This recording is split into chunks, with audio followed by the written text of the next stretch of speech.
नमस्कार। एस्ट्रोलॉजर हरीश तिवारी में आपका स्वागत है। आज हम एक महत्वपूर्ण विषय को लेकर आपके समक्ष उपस्थित हुआ हूँ। वो है भाद्रपद माह में पड़ने वाले हिंदू धर्म के जो त्यौहार हैं, उन त्यौहारों की तिथि या दानी तारीख और त्योहारों के मनाने की परंपरा क्या है, इस बारे में मैं आपको थोड़ा संक्षिप्त तौर पर बताऊँगा। भाद्रपद माह की शुरुआत जो है वो 10 अगस्त से शुरू होगी। 10 अगस्त को प्रतिपदा है और इस दिन जो है वो जो पहला पर्व हम लोगों के लिए पड़ेगा। खासतौर पर उत्तर भारत में तो कम मनाया जाता है, लेकिन दक्षिण भारत में तेलंगाना और आंध्र प्रदेश के कई इलाकों में इस पर्व को मनाते हैं। इस पर्व का नाम है गायत्री जपम। इस दिन जिन लोगों को वेदों का अध्ययन करना होता है या जो लोग गुरुकुल में रहते हैं, जो बच्चों गुरुकुल में रहते हैं, गुरु के सानिध्य में रहते हैं, या जिन लोगों को किसी भी वेद का अध्ययन करना होता है, उसके लिए दिन शुभ माना जाता है। और गायत्री जन्मोत्सव जो 9 तारीख को है, उसके बाद अगले दिन 10 तारीख को ये गायत्री जपम का पर्व पड़ेगा। उस दिन लोग माँ गायत्री के जपों को करते हैं, माँ गायत्री के जो जाप हैं उसको करते हैं और 10 माला या 21 माला या 54 माला, जो भी उनकी अपनी एक कैपेसिटी होती है, एक क्षमता होती है, उसके आधार पर करते हैं। तो पहला पर्व पड़ेगा गायत्री जपम का, जो भाद्रपद माह का पहला त्यौहार है। दूसरा है कजरी तीज। कजरी तीज जो है वो हरियाली तीज के 15 दिन के बाद आती है और महिलाओं के लिए कजरी तीज बहुत महत्वपूर्ण है, क्योंकि इस दिन महिलाएं जो हैं अपने पति की लंबी उम्र की कामना के लिए व्रत रखती हैं। जो कजरी तीज का जो त्यौहार है, इसको कजली तीज भी कई जगह स्थानीय स्तर पर कहा जाता है, ये 12 अगस्त को होगा। इसके बाद आते हैं कृष्ण जन्माष्टमी पे, जो भगवान श्री कृष्ण के जन्मोत्सव पर मनाया जाता है और पूरे देश भर में बड़े धूमधाम से मनाया जाता है इस पर्व को। और ये कृष्ण जन्माष्टमी जो है वो 15 और 16 अगस्त को है। और ये 15 के अगस्त और 16 के दिन, मतलब 15 की रात में और 16 दिन, 2 दिन इस पर कृष्ण जन्माष्टमी के होंगे। इसके बाद आएंगे अजय एकादशी होगी, जो 18 और 19 तारीख को हो रही है। 18 19 अगस्त को, 19 अगस्त को व्रत किया जाएगा और 18 की शाम से ये एकादशी शुरू हो रही है। कहा जाता है कि जो राजा हरिश्चंद्र थे, जिनको विश्वामित्र के कारण अपना महल छोड़ना पड़ा और बहुत अलग अलग तरह की स्थितियों में रहना पड़ा, उन्होंने भी अजय एकादशी में भगवान विष्णु का व्रत किया था, भगवान विष्णु की पूजा की थी। और इस व्रत को करने के बाद उनके दुख दूर हो गए थे। तो ये जो पर्व है एकादशी का, वो 18 और 19 को पूरे देश भर में मनाया जाएगा। अब इसके बाद करते हैं दही हांडी, जो महाराष्ट्र और गोवा के कई शहरों में मनाया जाता है और बहुत धूमधाम से मनाया जाता है। अब तो उत्तर भारत में भी कई शहरों में इस पर्व को मनाया जाता है, दही हांडी को, और बड़े बड़े स्तर पर, दिल्ली वगैरह में भी बड़े स्तर पर अब इसको मनाया जाने लग गया है। और जो दही हांडी का जो कार्यक्रम जो है, जो पर्व है, वो जन्माष्टमी के अगले दिन मनाया जाता है। और इसमें जो है भगवान श्री कृष्ण की माखन चोरी लीला को दर्शाया जाता है। लोग अपने अपने स्तर पर इस पर्व को मनाते हैं। और जैसे मैंने आपको बताया कि गायत्री जपम का जो पर्व है वो 10 तारीख को है, 10 अगस्त को है। और इस दिन वेदों की उपासना करने वाले या वेदों को पढ़ने वाले लोग इस गायत्री जपम के दिन माँ गायत्री के जाप करते हैं और उसके बाद वेद को सीखना शुरू करते हैं। इसके बाद आएगी हरतालिका तीज।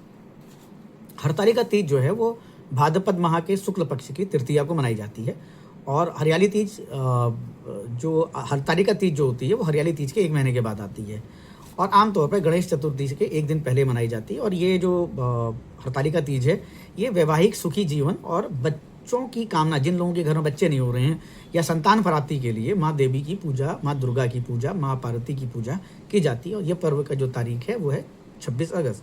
इसके बाद गणेश चतुर्थी।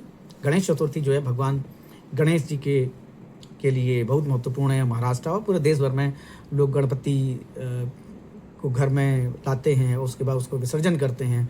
ये पूरी प्रक्रिया चलती है। और इस पर ये जो त्यौहार पड़ेगा भाद्रपद महीने के शुक्ल पक्ष की विनायक चतुर्थी को गणेश पड़ेगा और इसको गणेश चतुर्थी भी कहते हैं और विनायक चतुर्थी भी कहते हैं। और ये गणेश जी के जन्मोत्सव पे है, जन्म उनका हुआ था, उसके आधार पर इस पर्व को मनाया जाता है। भगवान गणेश को बुद्धि, समृद्धि और सौभाग्य का प्रतीक माना जाता है और पूरे देश भर में इस पर्व को मनाते हैं। तो ये इस पर्व को मनाने की जो तिथि है वो 27 अगस्त है। अब हम बात करेंगे ऋषि पंचमी की। ऋषि पंचमी भाद्रपद की जो शुक्ल पक्षमी है, उसको ऋषि पंचमी भी कहा जाता है। कोई त्यौहार तो नहीं है, लेकिन ये जो हमारे सप्त ऋषि थे, उन सप्त ऋषियों को अपनी तरफ से एक सम्मान देने के लिए कहिए या फिर अपनी भावनाओं को प्रकट करने के लिए बहुत सारे लोग इस पंचमी को, ऋषि पंचमी को मनाते हैं और इस दिन व्रत रखते हैं कि ताकि वो जो सप्त ऋषि हैं उनका आशीर्वाद उनको मिले। और कई लोग कई इलाकों पे जो महिलाएं हैं वो भी इस व्रत को रखती हैं, क्योंकि रजस्वला का जो दोष जो महिलाओं को लगा था उससे शुद्ध होने के लिए ये कई इलाकों में महिलाएं इस व्रत को रखती हैं। अब हम बात करते हैं राधाष्टमी की, जो माँ राधा